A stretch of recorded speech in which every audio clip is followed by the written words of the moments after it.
সালাম welcome back to another video. তো শাকিব খানের বরবাদ এই সিনেমাটার এখন বক্স অফিস কালেকশন সমস্ত কিছু নিয়েই তোমাদের সাথে মোটামুটি যেগুলো সামনে আছে তোমাদেরকে শেয়ার করি। তো চ্যানেলে অবশ্যই নতুন থাকলে চ্যানেলটাকে সাবস্ক্রাইব করে নিও এবং ভিডিও ভালো লাগলে তো অবশ্যই লাইক শেয়ার সাবস্ক্রাইব করেই নিও। আর যাই হোক, বরবাদ নিয়ে আরেকটা নতুন আপডেট উঠে এসছে। তোমরা সকলেই জানো যে মেগাস্টার শাকিব খানের কিন্তু আপকামিং সিনেমা কিন্তু হচ্ছে তাণ্ডব।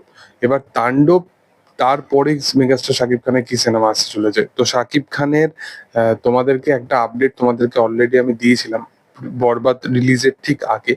আহ, যে বরবাদের যে সমস্ত মেকার্সরা আছে, আমি কিন্তু মেহেদী হাসান হৃদয়ের কথা বলছি না, বরবাদের যে মেকার্সরা আছে মানে প্রযোজক যারা আছে, তারা কিন্তু একটা সিনেমা বানাতে চাইছিল যেটার কিন্তু একটা হলিউডে সিনেমাটা শুট করা হবে এবং সিনেমার অনেক অভিনেতা আছে, হলিউড অভিনেতা আছে, যাদেরকে কিন্তু সেই সিনেমাটার মধ্যে তারা তা দেখা যাবে আসতে। এবং সেই সিনেমাটা খুব ল্যাভিশ স্কেলে বানানো হবে এবং এই সিনেমাটাতে কিন্তু মেন অভিনেতা হিসাবে যাকে কাস্ট করা হবে সেটা হচ্ছে মেগাস্টার শাকিব খান। এটা কিন্তু একটা বড় আপডেট কিন্তু ওই টাইমে তারা দিয়েছিল।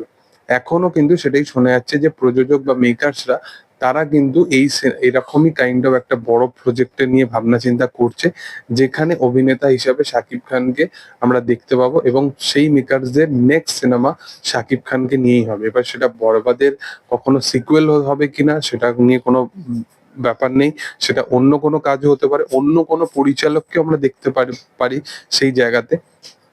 বাট এই মুহূর্তে যেটা শোনা যাচ্ছে সেটা হচ্ছে এইটা।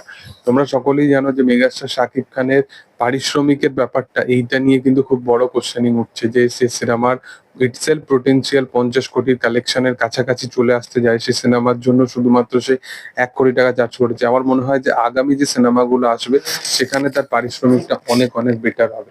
তার পিছনে রিজনটা হচ্ছে, দেখো, একটা সবাইকে, একটা প্রযোজক থেকে একটা অভিনেতা বা একজন ডিরেক্টর, সবাইকে কিন্তু চান্স দেওয়া উচিত। সে ইটসেলফ কিন্তু নিজের সেলফ গ্রোথের থেকে কিন্তু বেশি ইন্ডাস্ট্রির ব্যাপারে ভাবনা চিন্তা করে এবং একটা সিনেমা, একটা কমার্শিয়াল মার্কেটের সিনেমা, সেটা বানাতে কতটা কি পরিশ্রম লাগে সেটা মেকার্স থেকে শুরু করে সেই প্রযোজকরা তারা কিন্তু সেই জিনিসটাকে ফিল করে। তো সেই জায়গায় দাঁড়িয়ে আমার মনে হয় যে ইটসেলফ কিন্তু সবাইকে সেই চান্সটুকু করে দেওয়া উচিত, যেখানে আহ একটা এরকম কাইন্ড অফ এখন ডিরেক্টররা বেরিয়ে গেছে যারা ইটসেলফ নিজেরাই 100 কোটি টাকা চার্জ করে, 150 কোটি টাকা, 175 কোটি টাকা মতো একজন অভিনেতা চার্জ করছে। তো সেই জায়গায় দাঁড়িয়ে বাংলাদেশ মার্কেট বা বাংলা ইন্ডাস্ট্রি যে কোনো জায়গার বলো, সে খুবই ছোট ইন্ডাস্ট্রি।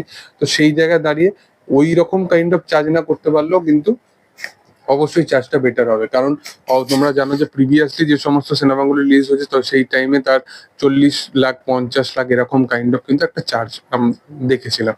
তো যাই হোক, দেখার যে আপকামিং দিনে কি হয় এবং কি প্রজেক্ট নিয়ে তারা আসতে পারে। তবে এই মুহূর্তে কিন্তু বরবাদের বক্স অফিস কালেকশন এবং তাণ্ডব নিয়েই কিন্তু, মানে তার আগামী ছবি নিয়ে কিন্তু অডিয়েন্স বেশি এক্সাইটেড। তো যাই হোক, তোমাদের এই বিষয় নিয়ে কি বক্তব্য সেটা অবশ্যই তোমরা কমেন্ট সেকশনে জানাতে পারো। ভিডিও ভালো লাগলে অবশ্যই লাইক শেয়ার সাবস্ক্রাইব করে দিও। Thank you all.